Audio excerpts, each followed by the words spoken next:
Okay guys, welcome back muli dito sa ating YouTube channel. So ngayon guys, may panibagong video na naman akong ituturo sa inyo. So video ito guys na kung paano nga ba gumawa ng text behind the person na katulad nito.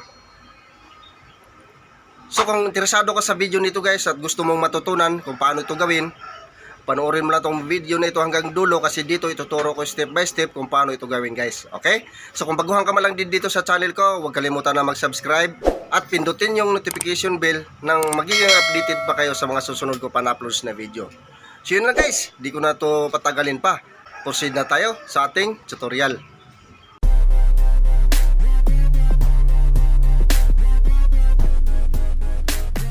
Pag nasa screen na tayo ng ating cellphone guys, punta na tayo sa video editor natin gagamitin na yung CapCut. So ito siya guys, yan.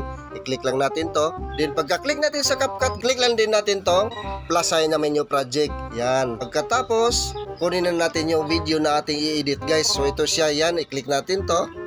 Then i-add lang. Then pagka-add natin dyan guys, punta tayo dito sa text. Yan. I-click natin text.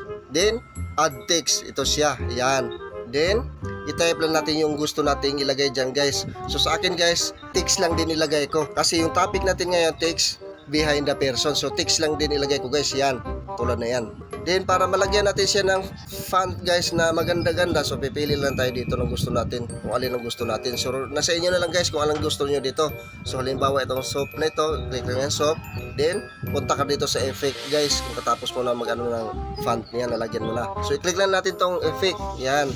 Then ngayon, pipili na tayo dito ng kulay na gusto nating ilagay. So, nasa inyo na lang din kung anong gusto nyong kulay yung gusto ilagay dito. So, take note lang din guys, wag nyong gamitin itong may mga pro sa taas kasi may mga bayad po yan. So, ito lang walang mga pro gamitin natin. So, halimbawa itong kulay green, yan. O di kaya itong pula. Yan, katulad na yan.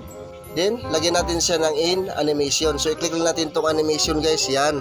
Then, pipili lang tayo dito ng animation guys. So, katulad din ng dati doon sa may effect guys, huwag natin gamitin itong may mga pro. So, pipili na tayo dito ng gusto natin na yung walang mga pro guys. So, halimbawa itong type 2, i-click natin to. Pag gusto nyo yan, yan. Then, out animation, lagyan natin. So, i-click natin itong out, yan. Then, pipili ulit tayo dito gusto natin guys. So itong slingshot guys, yan kung gusto nyo yan. So nasa inyo na lang kung alin ang gusto nyo. Then kung okay na yan siya dyan guys, i-click lang natin itong check sa taas yan. Then i-adjust natin yung text guys. Ngayon kung ano ang haba ng ating video guys, ganoon din ang haba ng ilagay natin na text. So i-hold mo natin itong dulo, then hilahin natin dito sa dulo din ng ating video. So sana guys masundan yung aking tutorial ngayon kasi napakadali at simple lang nito. So yun na guys, nalagyan na natin siya ng text. Ngayon, gagawin natin, i-save lang muna natin to siya. I-click lang natin itong arrow sa taas to. Then, exporting na siya guys. So, hintayin lang natin siya na mag 100%. So, yun na. 100% na siya guys. So, i-click lang natin itong done. Ngayon, balik ulit tayo dito sa menu project guys. Click natin to. Then, kuhain na natin yung video natin na edit guys. So, ito siya ngayon. Yan, i-click natin yan. Then, i-add lang. Ito na siya ngayon guys, yung video natin na edit. Yan.